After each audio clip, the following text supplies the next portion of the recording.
How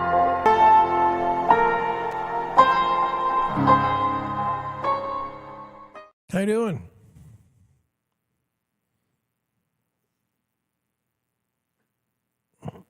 It's a lot different tonight, isn't it? We got lights. We got different lighting. I don't know how I look on the TV, but my picture looks pretty good here. I think I told you I wanted to do some things differently. I think I did. I'm just testing the audio because I bumped it. I did. I wanted you to know. I mean, I've told you I've tried to improve the show as much as I can. I mean, I guess the best way to improve the show is getting rid of me. But I didn't want to do that. And now we've got all kinds of things going on with StreamYard. I can change the screen a whole bunch of different ways. I don't think I'm going to get to that tonight because I am running late. As you can see, it's almost 11 o'clock here in St. Louis, Missouri.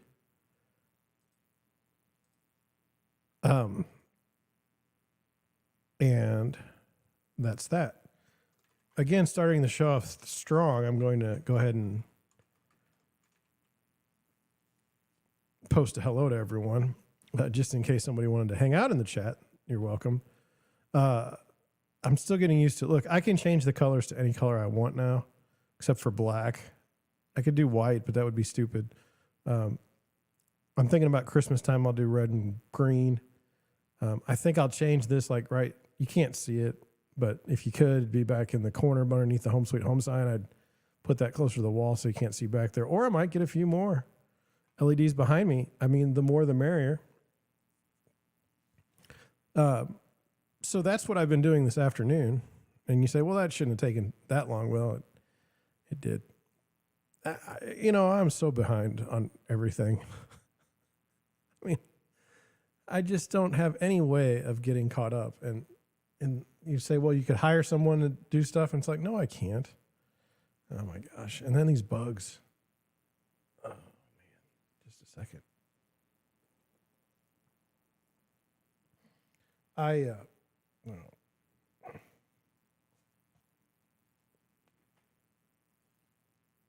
The bugs are attracted to the light. I put on the big lights tonight, and so they just all swarm me. I was just checking to see if I did that right. So yeah, we can do any color you want. Let me know if you don't like the colors that I have. Like if it really upsets you, then we'll change them. I just wanted to change things up. I know that like on right there needs to I want a picture right there to cover these two holes, but I haven't gotten to yet. Okay. You would have thought like, hey, John, you were right there. You could have put the picture up today. And it's like, you're right. I could have done that. And I didn't get it done. And I apologize. I notice my posture is terrible as usual. So, what's going on with you tonight? How was your day? I'm just curious. I'm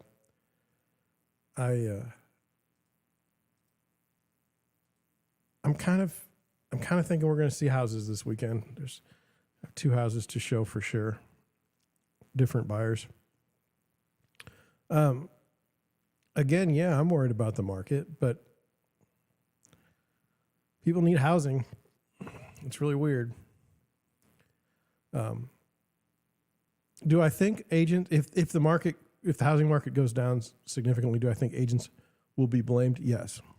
Do I think that that's going to be any different than agents getting blamed when the market's good and someone buys a crappy house?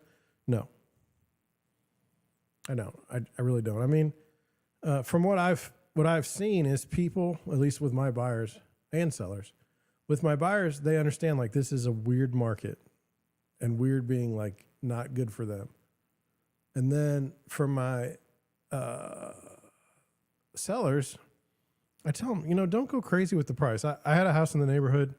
They were up at like $270. And a nice house can be above 3 here, but 270 to start, and the house needed everything. It was a complete disaster and had a bad backyard. I don't think anyone's going to buy that, and so they dropped the price significantly. Hopefully they get it under contract this weekend, and that's good for everyone. Let me move up a little bit. I've noticed like this shiny right here. I don't remember that. Do you? This right here. Do you remember that? I don't remember that. It's kind of annoying. I think it's the EV20. I don't know if it says it or not. Oh, these bugs. So did I tell you what I did about the bugs situation? I mean, like I didn't just let it happen. Oh, look at that. Hit the microphone. Oh, that told me that I needed to tighten the microphone too, so that was kind of good. Oh, man. So I thought it might be like they might be in my trash. So I took the trash out in the office.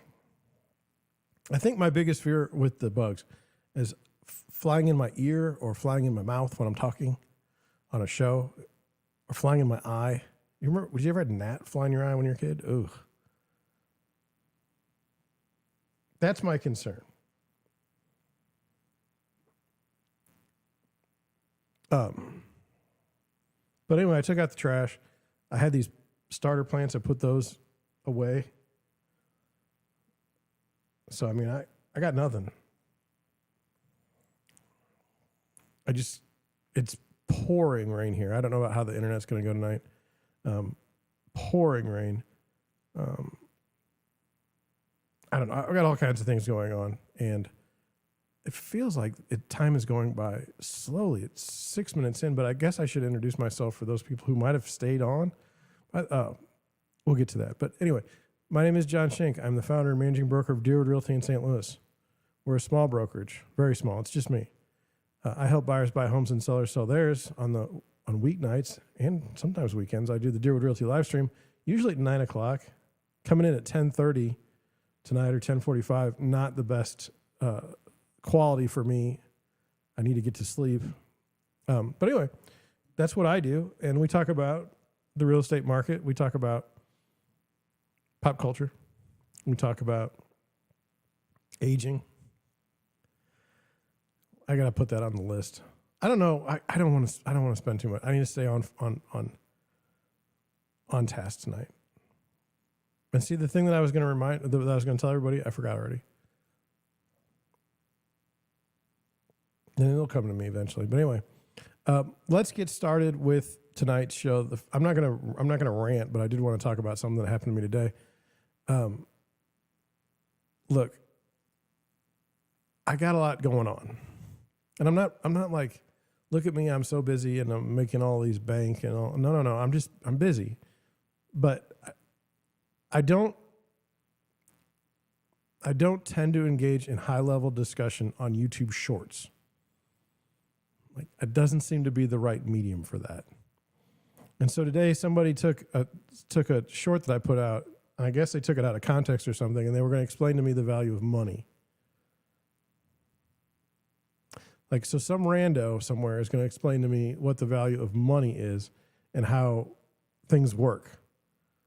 And the thing is, like, look, oh, yeah, that's what it was. You know my situation. You know I want to get subscribers, okay? That's like something that's important to me to try and do it. And so I put out shorts. I put out videos. I try to get my stuff out there. Normally, I'm not very successful. I think my best short normally does about 300 views, which, if you know anything about shorts, is pitiful. Okay, but this one finally took off. I got 1,200 views on it and all kinds of likes. And then there's this guy. Random guy has to rain on my parade. He's going to explain to me monetary theory in a YouTube short, like in the comments. Like, look, I'm not interested in a debate over that kind of stuff in YouTube shorts. Or even on my show. I don't like, everyone's entitled to their opinion. It could be right, they could be wrong. Most of the things that I enjoy is watching people make these bold declarative statements experts and then fall flat on their face. One that's coming up soon is, oh, the economy is just fine. The banking system is totally in great hands. No issues whatsoever. That is absolutely not what's going to happen. And so I'm going to sit here and watch these same people that said, oh, the banking system's fine, absolutely get crushed. I'm going to watch, I remember watching, all kinds of things. Mission Accomplished. Remember that? Iraq. Mission Accomplished, yeah. So anyway, if you come at me, okay, with an attitude, I don't even know who you are. What do you want me to do? You want me to, I don't have anything else better to do than debate modern monetary theory on a YouTube short today.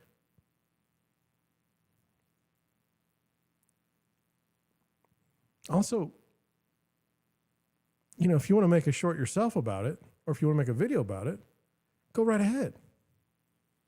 You can even take my short and say, this is why this guy's wrong. It's going to be hard to do that because it's like it was a longer thing that I was talking about. It was taken out of context. But you're entitled to it. So anyway, I'm at 152 subscribers today. Let me check. Yeah, so I'm at 152 subscribers, which is a big deal for me. And I need more subscribers. So, I try to be nice to everybody that writes a comment, but don't come at me with this, you're going to teach me about economics or you're going to teach me about monetary theory. That's in a YouTube short that I'm supposed to read. I got other things to do. So anyway, that didn't go very well. It's kind of like a rain on my parade. I was trying to have a good day, and then there's this whole deal. I don't know. I was trying to have some fun, be levity. Yesterday, I wanted to go over the next subject, and that was yesterday. Yesterday, I did not stream. I just got to the point where I couldn't. There's too much going on, and I'm sorry. And hopefully, it doesn't happen. I had this piece of this is. I'll tell you. The whole thing. Okay. As a real estate agent, okay, we have paperwork. Okay. And so, let's just say you want to do something. You want to buy a house. Well, there's paperwork, to buy the house. Okay. And let's say, you want to change something about the offer. Then there's paperwork. Let's say you and say you're working with a buyer and the seller agrees to X, Y, and Z. You still have paperwork. There's no time where you don't have paperwork.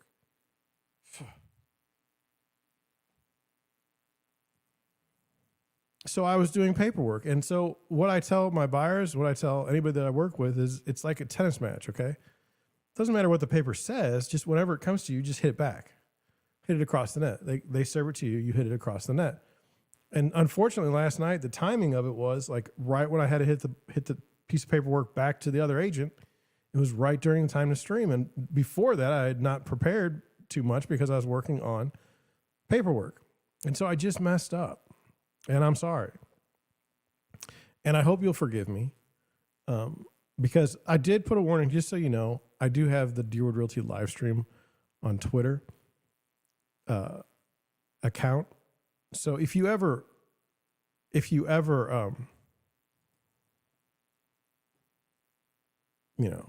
how do I put it?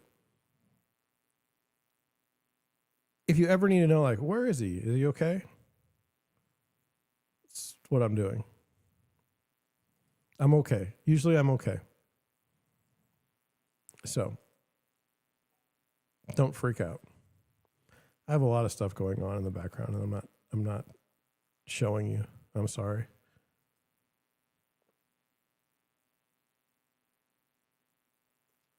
Okay. So that's where I was. And I didn't have time. You can tell when I get tired like this, I'm talking, but it's not stringing words together. So this is what we're going to do. I wanted to put something out there for you. You can, like, by the way, if you're in the chat or something, that's totally cool. You can put it in the comments. That's totally fine. I just want to go through some stuff with you, and then I'm going to head out, and we're going to go for it tomorrow, which is Friday night. Got to show some houses. We'll see how that goes. Okay. So our lives would not be complete if we didn't take a look at the mortgage rates for today. Where are we at? We're at Deerwood Realty. Haven't fixed this yet. Ashamed. New blog post came out today. Make sure you get in that. Twitter dropped their API for this particular WordPress plugin, so now my tweets aren't being shown, which is sad. I used to like doing that. And then here we go, 6.44%, down 1 basis point from yesterday.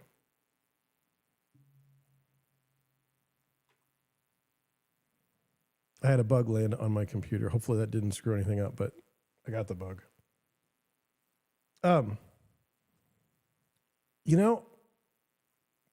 Rates go up from the Fed, and yet mortgage rates go down. Now, we've seen this happen. Got another bug. And another. My God. 3. We've seen this happen how many times? I'd say the last 4 times. Fed raises rates, interest rates drop, mortgage interest rates drop.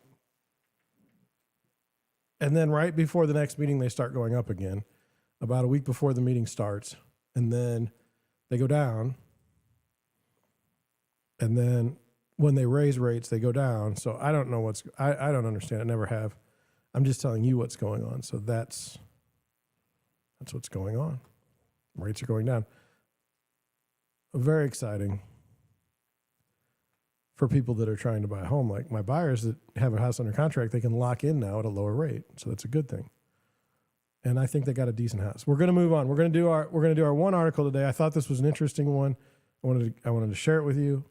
It says squatters increasingly taking over homes across the U.S. with no end in sight, experts warn.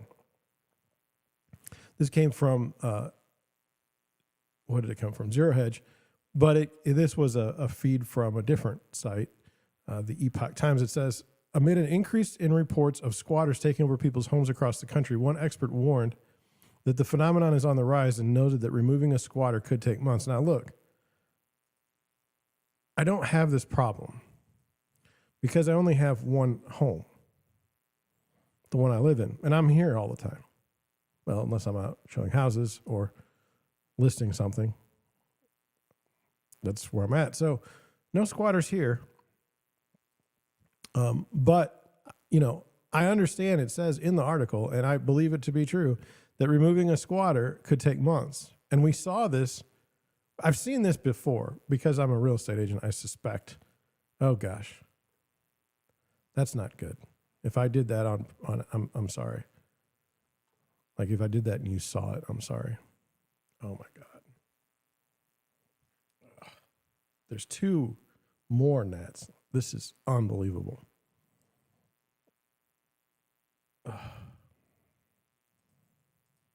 Okay. So let's get back to it. It says, real estate lawyer Jim Burling told Fox News on Tuesday that any home that is not occupied for a period of time could be targeted by squatters. If the owner tries to call police, officers may not be able to do much, and at the same time, using the courts could turn into a lengthy and expensive process. I think it's a fairly big problem, and I think it's pretty hard to avoid. Burling, who is vice president of litigation for Pacific Legal Foundation, said in cases where a property owner is attempting to evict a squatter, generally the court system has to get involved to determine whose paperwork is legitimate. And that's the interesting thing. So have you heard of sovereign citizens? They'll often say that they own a home, and they'll have paperwork to that effect. If someone is living in a home and saying, hey, I signed a lease, I'm paying rent, I have a right to be here, whether or not that's true, the police hear a story, then they hear a story of somebody who's not living there and saying, this is my place, people don't belong here. The police officer can't make that legal determination. So, yes, this is the problem. He added that it's not the job of police to do that. That's not their bailiwick. If you have that kind of dispute, it has to go to court. which is very, very expensive. And it says, properties that are most susceptible to attracting squatters are people who have left them vacant due to a family death or foreclosure. Owners have to remain vigilant and keep their properties locked up and secured, Burling remarked. I think that's true. If I were a homeowner, I would be really careful about letting my property be vacant for any period of time. I would be very, very, very careful about renting it out. The courts are backed up. The civil process takes forever. The squatters won't show up to court. And so it just drags on. And in the meantime, somebody's living rent-free for a significant period of time. Yeah, I mean, what are you going to do? I mean, if you physically assault someone that's in your property, you're going to jail, which is crazy. Crazy. And I've also heard of people like buying the squatters out. So they're like, how much is it going to cost to get you out of here? This is crazy. This is, in my opinion, where society is screwed up. Okay. And let me just try to put it in a way that isn't inflammatory, hopefully. Okay. You've got people that are following the law. Okay. And then you've got people that are breaking the law. And the people that are following law are wanting to follow the law. They're wanting to do everything right. And so the best thing for them to do, if they have a dispute, is not to take it into their own hands. The best thing to do is go to the courts and resolve it through the courts because they're right, right? But the courts are all backed up with all kinds of other crap. So it could take 2 or 3 years for you to get your property back. And by that time, the squatters have destroyed everything you have in there. And you may say, well, shame on you for having 2 homes.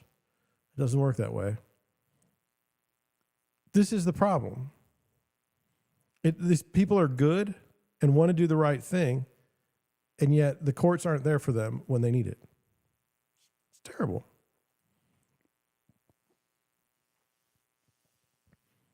In some places, it could take months to remove a squatter or an evicted, tenant lawyers have said. Another landlord-tenant lawyer, Michael Zink, told CBS Chicago in a recent interview that evictions in Chicago, whether it's about squatters or anything else, are taking approximately 6 to 8 months.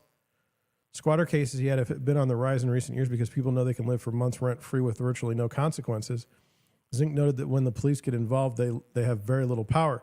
And this is my understanding as well. I know people that will not lease property in certain parts of town because the court system is so ridiculous and such a kangaroo court. There's no point in going to evict. I mean, it's just such a the court system is a disaster. It's embarrassing. There's many things that are embarrassing in our culture right now, in our country, but the court system is just, wow. Talk about just a mess.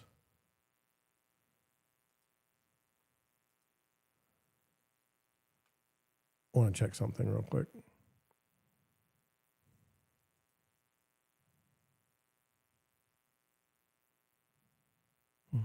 Okay.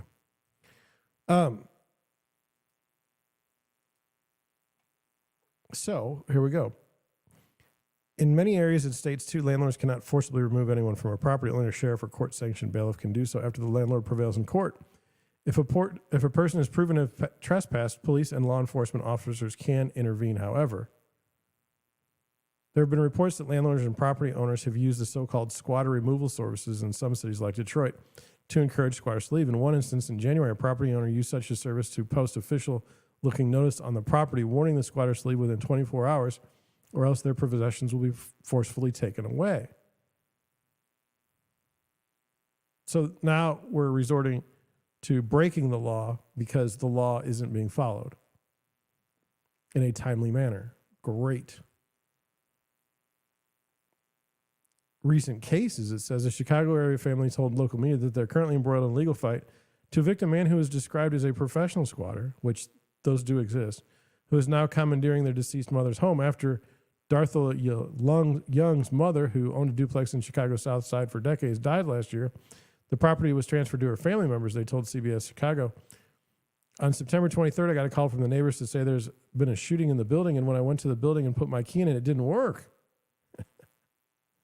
The person who had been shot in the apartment, this guy named, well, I don't care, came back from the hospital and informed us and the police that he now lived there and he had rights. She said, adding that Murray was a professional squatter. In another recent incident, squatters allegedly took over a home in Portland, Oregon, and have terrorized residents. Locals last week made a plea in front of the Portland City Council to intervene. We feel victimized by the irrefutable safety issues which happen so often, said a woman who lives next door, said at the meeting, we have a deep compassion for our homeless, but that doesn't mean we should have to live in fear for our safety each and every day. No, it doesn't. No, it doesn't. I am sympathetic to those who are, what do they call it? Displaced livers. But I can't, if you buy a property or if a property is willed to you, if you own a property and someone's squatting in it, I have no sympathy for the squatter. I don't think anything's going to be done about it because that's the world we live in now. We don't do anything, we just don't. So you can let me know what you think in the comments. You could think, maybe I'm wrong. Maybe it's okay to be a squatter. Maybe it's okay to buy a property and then just have someone else live there and not pay rent and mess it up and get shot, come back to live there. Professional squatting. I don't know. Takes all kinds. I just want to check and make sure this comes up because, okay, it did. All right, here we go. This is a tweet time. We're only going to have a few tweets and I'm going to head on out. Housing Buzzable Disrespecter saw this on Reddit, I believe. F this housing market. I've decided to live out of my SUV. Full disclosure, I'm a single remote tech worker with $115,000 base salary and $200,000 total compensation. I've only been in tech for 3 years and spent 4 months unemployed last year after a layoff. The city I was in was, I don't know, Metro Colorado, maybe? Affordable for my income until 2020. Now a decent house costs $700,000 to buy and $3,500 a month to rent. I refuse to participate in this market and have decided that once my apartment lease is up next month that I'll be living out of my SUV. I do not take this decision lightly, but the reality is this is the only way for me to get ahead financially, as I also have other debts. The destruction of buying power since 2020 is terrifying, and by eliminating housing costs, I'm paying myself first.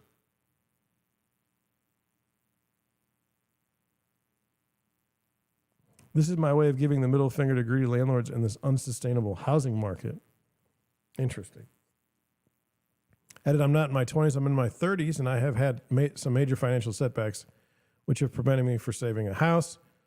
2, those mocking me for being a rich tech worker out of touch with inflation since 2021. Inflation has officially cost 15% of buying power. Well, what do I have to say about this?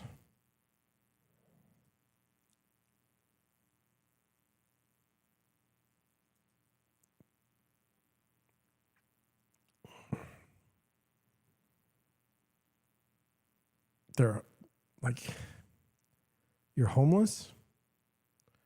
It's not safe to be homeless. There's nothing anybody can do apparently about you being homeless.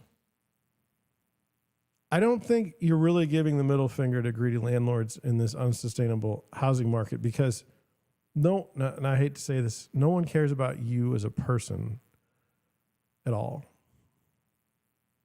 So like, oh, you don't want to rent this place? Okay, we'll rent it to somebody else.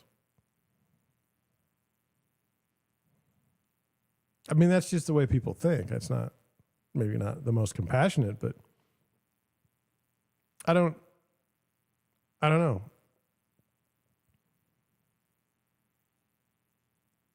I don't think it's, I mean, if you've watched YouTube for any amount of time, you see people like the van life, right? They extol the virtues of living with nothing. The people that buy small houses, like we don't need a big house. We can just buy this tiny house and have more fun to go other places because we can't stay in our house because it's too small. They're cute. The houses are cute. Don't get me wrong. Anyway, I don't know. Let me know what you think. Put it in the comments. Put it in the chat. We'll continue down the road. Car dealer, you guys know I want to buy a used car, right? and I don't want to spend more than probably $20,000. Okay.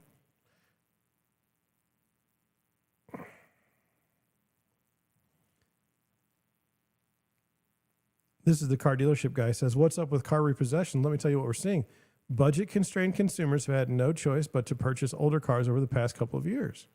Yeah, like I'm looking at cars built in 2010, a used car built in 2010. It's 13 years old. Record high car prices combined with the overall lack of inventory have led everyday shoppers to make questionable purchases. But we're now seeing something interesting develop.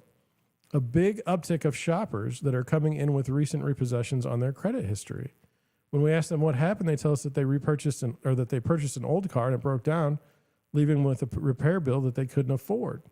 And guess what happens when people can't afford to repair their car? You guessed it, they stop making their car payments. Can you imagine making car payments on a 20-year-old car or a 13-year-old car? And then it's like it takes like a $6,000 transmission. Here's the bottom line. The average age of a used car on the road keeps increasing due to the inventory shortage, and a majority of the Americans cannot afford a $25,000 used car, let alone a $48,000 new car. The result, the supply of expensive used cars continues to dwindle. We have 25% fewer used cars on the road versus 2019, 2.2 million, versus 2.9 million. This is leaving many budget-constrained consumers with no choice but to purchase older cars that are much more susceptible to mechanical breakdowns. And unsurprisingly, it's now becoming clear that selling older cars results in a higher rate of repossessions. Bookmark this tweet. We're going to see a lot more of this over the next 12 months. Interesting. I'm not buying an older car that are much more due to substantial or susceptible to mechanical breakdowns. I'm just not going to do it. I'll just wait it out. Allie Wolf, this is one of the saddest new home charts. Share of projects under 300,000 for each month. This was in 2019. This is in 2023. I don't understand. Well, let's see. I don't understand. People have said, why aren't people building more affordable houses? They're not building more affordable houses because everything is more expensive. So like their land cost is more expensive. The amount of green mail you have to pay to get a development done is much more expensive. You see major, like in St. Louis, you see major projects typically involve you building a library or building, a police station or something because you're going to make all this money selling the house. Well, that's going to increase the cost of the house. Okay. And what politician cares if it increases the cost of the house if you get a new library for your community? Look at what you did. Facts. Disappointed, but understanding. Broke agent on Twitter. This is the last thing I've got for tonight. It says, work smarter, not harder. Copying the previous listing description, using ChatGPT to write your listing description, copying the previous listing description and pasting it into ChatGPT. I just want you to know, I do write my own listings, but I don't think I'm going to write them much longer. I have a program that can write them for me. So, but isn't that wild? The use of AI is coming. The use of AI is coming, and we're going to, it's going to impact us. I'm not afraid. I'm afraid the little dogs, the Boston Dynamic dogs, those frighten me. But yeah, it's coming. And I don't feel bad about it. I was sitting there talking to my mom today. We had lunch together. But anyway, she's like, what is up with this AI stuff? I said, it's amazing what you can do. And she said she was a teacher for a long time. She's like, well, how would I teach people how to write using this stuff? And I'm like, well, you wouldn't have to because AI would do it for you. The chat would do it for you. Anyway, look, it's 11:30 on a Thursday night. I got to get up tomorrow and do some things. Hi, Clint. Cousin Clint. Thank you. Thank you for hanging tonight. I will see you guys tomorrow. Kind of a weird show. And I need to fix, by the way, the chat delay. I'll do that tomorrow.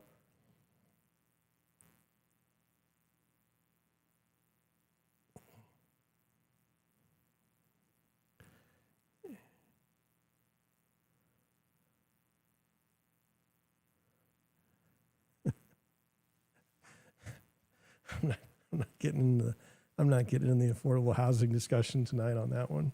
No, you will not get me. All right. I'm going to go, see you tomorrow night. Thanks for hanging. Oh, here. Wow. I don't even have to close. Bye.